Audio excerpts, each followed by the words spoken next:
Good morning, Chag Sameach, good afternoon.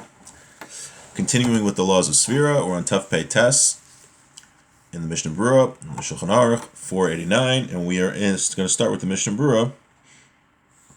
Sif Katan, hey. Okay. So, Lispor La'atzmo, one has to count Sefirah to himself. So what does that mean? The Chsiv, it says, Usfartem lachem, the Torah says, and you shall count it, in a plural form, which implies that each Jew should count Sefirah. Mashmasha mitzvah chala kol yachad v'yachad, that the mitzvah is on each individual. V'hine, mashma mizeh, de b'sefirah eino kamo b'shar mitzvah satali ba'amira, le'ini kiddush v'avdala ki yotze behem di'im sham lechaver v'nischav en latzeis di yotze b'zeh mishum de shemei ka'oneh. V'hacha gil sa'atayra de liyotze kol kama de lo safar la'atzmo. He says, from the fact that the Torah wrote, and you shall count, in the plural form, which implies that each individual Jew should count, that seems to tell us that the mitzvah of counting Sefirah is different than all other mitzvos that are dependent on speech. For example, Kiddush. Every Friday night we make Kiddush, but each individual doesn't have to make Kiddush. Usually the father of the house makes Kiddush, and he fulfills the commandment for everybody else, right? A concept called Shemea Ka'ona, that listening, one fulfills the mitzvah just by listening to someone else do it. Havdalah is the same thing. One person makes Havdalah for many people. But from the fact here by Sefirah that the Torah writes it in this way, that seems to tell us that one cannot fulfill his obligation with somebody else counting Sefirah for him, that he or she has to actually count Sefirah themselves as an individual. Okay. However, there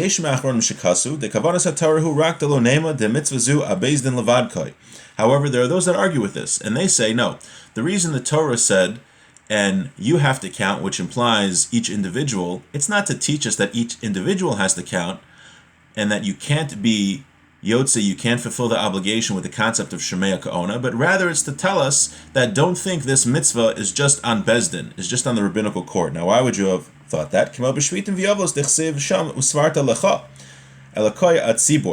There's also a mitzvah, we have other mitzvahs of counting in the Torah. There's a mitzvah to count Shemitah and Yovel, the sabbatical year which comes every 7th year, when Jewish people in Israel are required to leave their land fallow, to not farm the land during the 7th year. And then after 7 cycles of that, we have Yovel, we have the Jubilee year. So then there's a mitzvah to count all those years. However, the mitzvah is not on each individual, but rather only on Bezdin, only on the rabbinical court. They're the ones that have to count the years. But here in Sefirah, when it says Usfartem lachem, and you shall count in the plural, that's just telling us that, yeah, each individual Jew has to count, but yeah, you could also be Yotze with Shemea Ka'ona. One person could fulfill the mitzvah for many people, just like Kiddush or Havdalah. It just says it in the plural form to tell us that don't think only Bezdin has to count Sefirah Sa'omer. And that's that opinion. Aval be'emes, but the truth is, im Shemea mechaveru shesafer v'yischav and latzes v'gam chaveru kivin lahotzi yatsa. Now that's the debate by Sefirah. So usually what people do is they count Sefirah to themselves. They don't fulfill the obligation with somebody else. In practice, even though there seems to be here 2 opinions, if somebody can fulfill the mitzvah of Sefirah with Shemea Ka'ona by listening to somebody else. Now that's all with Sefirah. However,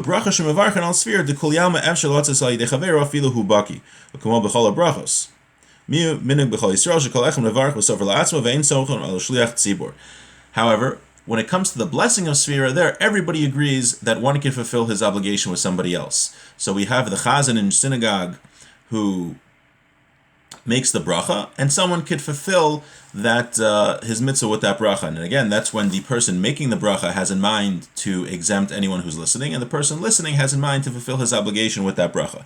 But then the Mishnah Berurah concludes that the custom is that every person should make the bracha for himself and should count Sefirah for himself. Now, an exception to this could be that, or is, when somebody forgets to count a day of Sefirah. We're going to learn that if somebody forgets to count one of the 49 days of Sefirah, he continues counting but without a bracha.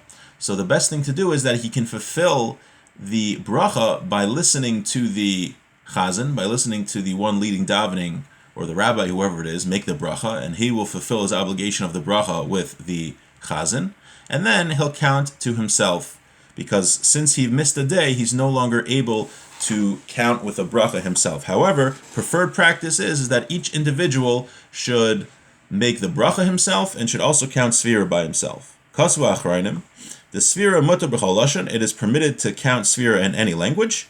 Ubelvad shi'avin oso lashon, provided that you understand that language. V'im einu mevin, if you don't understand that language, afilu sipur b'lashon hakodesh einu yotze. Tekeven de lo yada ma'ika amar ein ze Sefirah.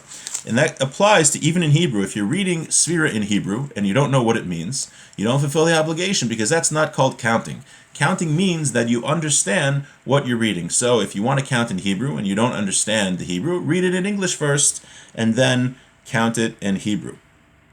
Or actually, wait, if you're going to do that, when I say read it, I mean look it over in English, because if you actually verbalize it and count it in English, it could be you probably did fulfill your obligation, then you wouldn't be able to go back and make a blessing.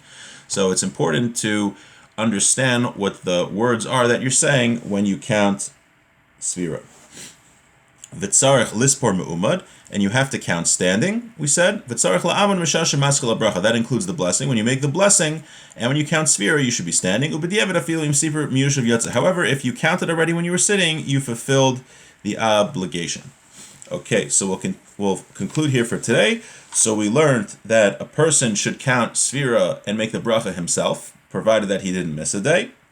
Then he could fulfill his obligation with somebody else's bracha. And we learned that Sefirah can be counted in all languages, but one has to make sure whatever language he counts Sefirah, he has to understand what it means, including Hebrew. And with that, I wish everyone a great day and a continued happy Pesach.